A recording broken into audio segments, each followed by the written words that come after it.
let's play it regardless. Let's run that, and you'll know it's successfully run when you see a green check mark, as you do up here on this cell. As you can see, it finished here. Whoa, that's pretty good. Wow, that sounds very close to me. Let's take a listen to this. Reserve all judgments. A habit that has opened up many curious niches to me and also made me the victim of not a few veteran bores. Okay, I don't know what started happening at the end there. All right, today I'm going to be going over MaskGCT and trying to get it installed on my system. So this is the first time that I've looked at it. So this is going to be a natural video of me just going through installation and just trying to check out this tool. So let's go ahead and jump into it. Alrighty, and here is their, I believe this is like their demo page with some of the examples. So let's just take a listen to some of these real quick. We've got a prompt here and then same language, so let's try this. Some call me nature. Others call me Mother Nature. I've been here for over 4.5 billion years. All right, so that's part of the prompt, and then same language. I don't really care what you call me. I've been a silent spectator, watching species evolve, empires rise and fall. But always remember, I am mighty and enduring. Respect me, and I'll nurture you.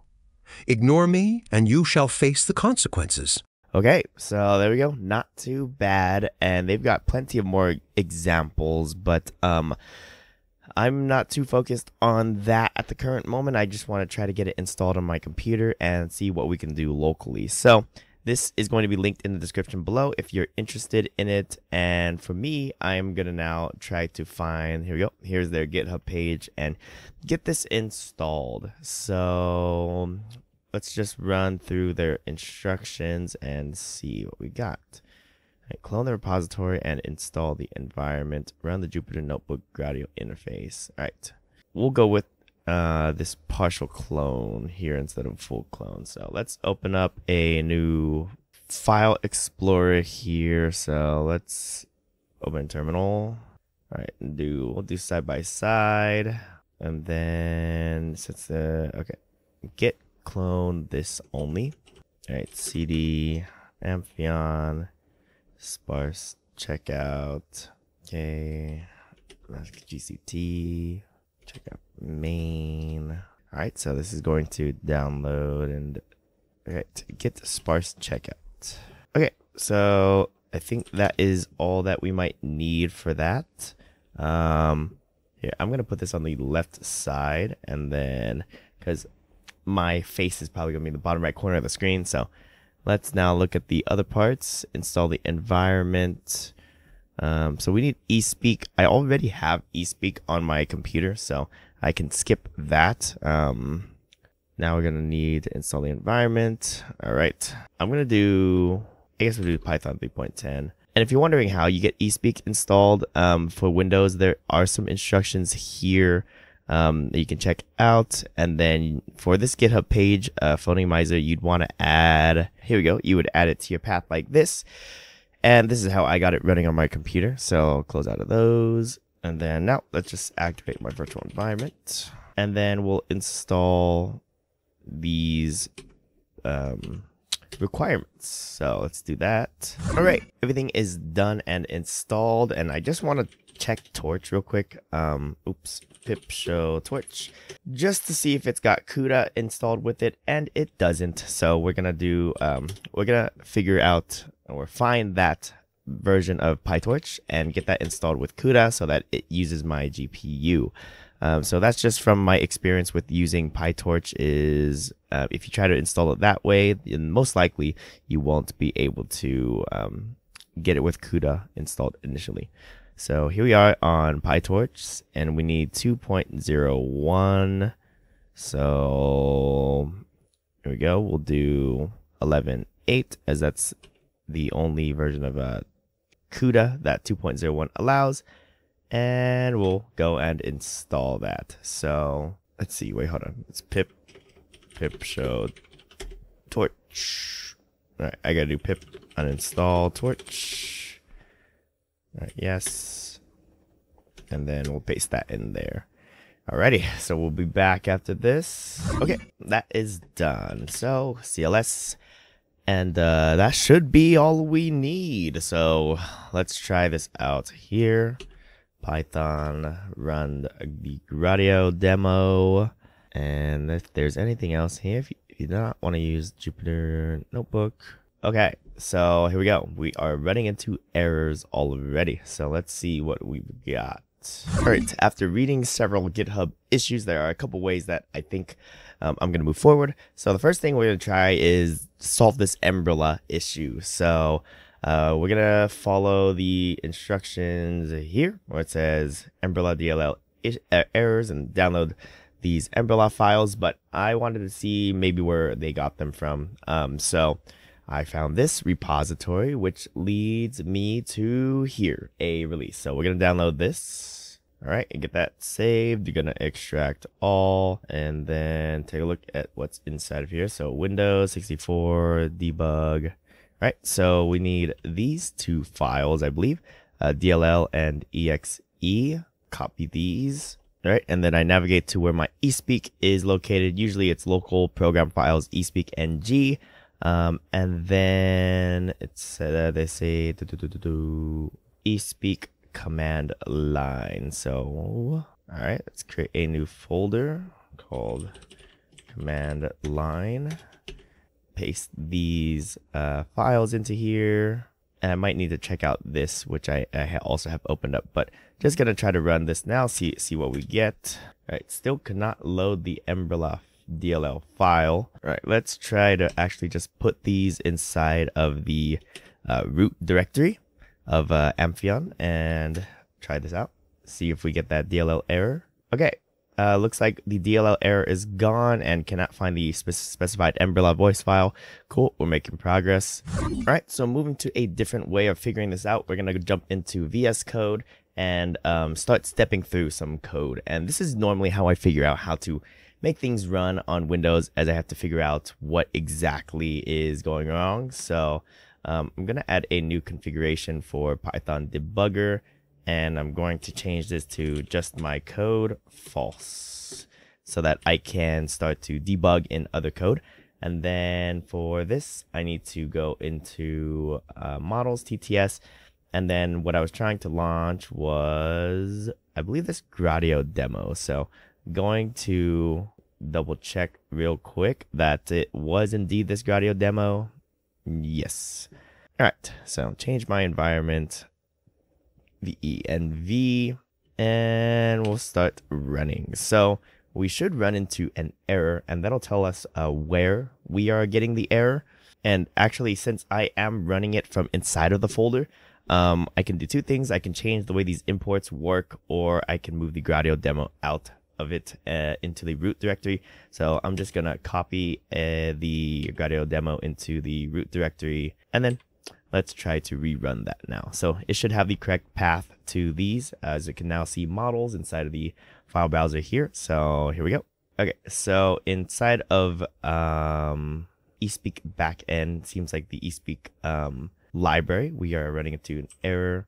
Right, failed to load voice Japanese. All right, so still no progress so far. So I'm gonna check out this repo right here. They say that if we use the part of code, this code block here, that we should be able to fix phonomizer here. But we need to skip the umbrella voices and available voices in this set voices function. Go to available voices and then change this out. Okay, so that is going to skip these umbrella voices, which is what the Japanese one is trying to load as. So this, let's try to run with this and see what we get. So I'm going to disable breakpoints. Okay, cool. So there we go. I think we are past, looks like we are past this area here. I might be able to just comment out this area. But let's change the encoding for this.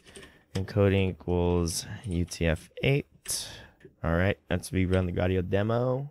Alrighty, so there should be a way that we should just be able to check with opens. So with open, let's make sure that everything is UTF-G2P.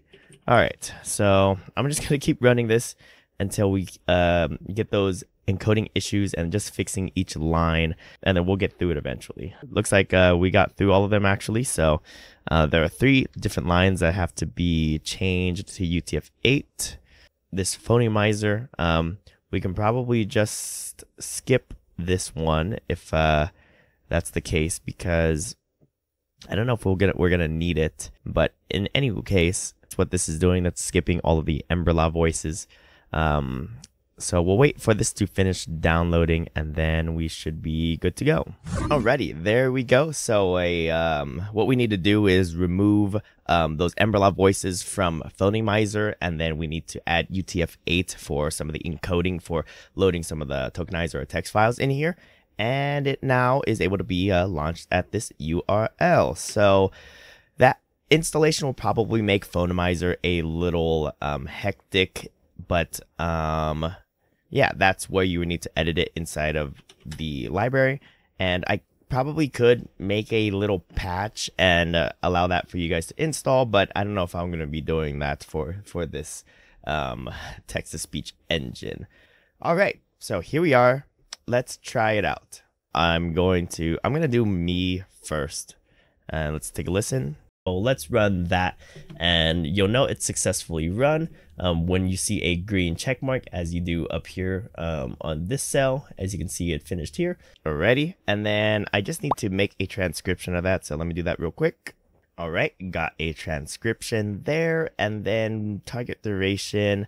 We're going to let the system estimate duration, and then number of time steps we'll leave at the default, which is 25. And what is this? Oh, at 25. All right, submit this. Let's take a look at the console inside of VS Code here. All right, it says start inference. All right, looks like it's got to load some new models in here. All right, after it downloaded an additional model, we are running into an error. The system cannot find the file specified.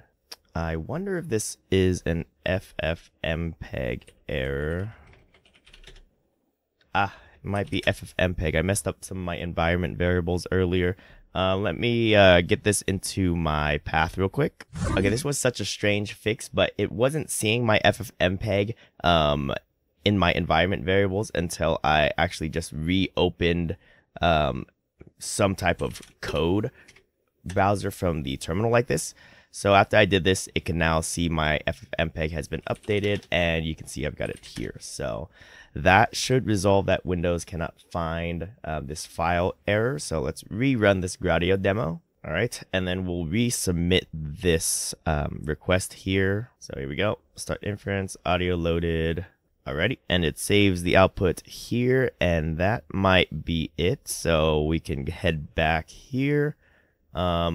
Oh wait, actually this is target text, not transcription text. So I misread that earlier, but let's play it regardless. Let's run that, and you'll know it's successfully run when you see a green check mark, as you do up here on this cell. As you can see, it finished here. Whoa, that's pretty good. Wow, that sounds very close to me. Here's me. So let's run that, and you'll know it's successfully run when you see a green check mark, as you do up here on this cell. As you can see, it finished here.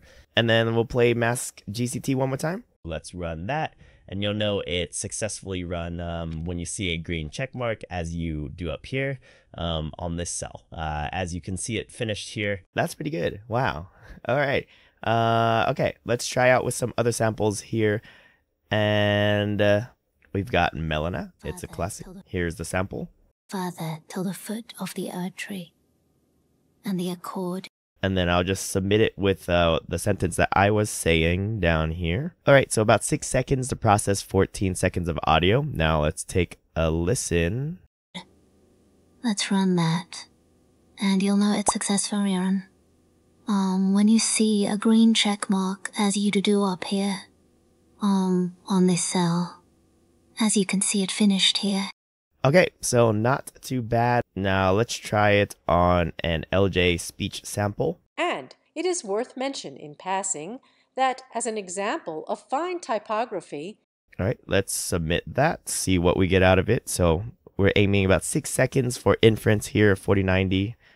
And here we go. Let's run that, and you'll know it's successfully run when you see a green check mark, as you do up here on this cell. As you can see, it finished here. Okay, so not the best, not the worst.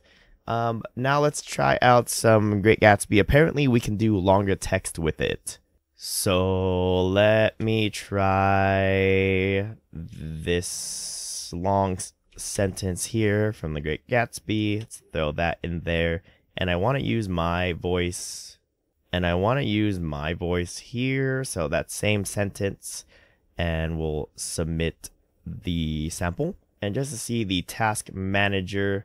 Wow, that's taking a lot of GPU memory right now. I'm at 22 gigabytes of VRAM right here. So I don't know how accessible this model is going to be if it requires that much. So here we go. Now we've got a minute long. Let's take a listen.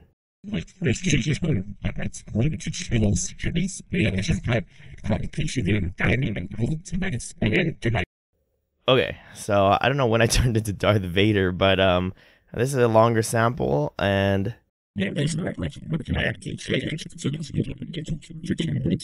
okay, so probably still the same constraints as F5 TTS, maybe like 30 seconds or so. And that's 30 seconds including the reference sample here, which would be 10. So that means 20 seconds in duration would be the max that we could do if I'm basing this off of F5 TTS. Let's take a listen to this. We didn't say any more, but we've always been unusually communicative in a reserved way, and I understood that he meant a great deal more than that. In consequence, I'm inclined to reserve all judgments, a habit that has opened up many curious niches to me and also made me the victim of not a few veteran bores.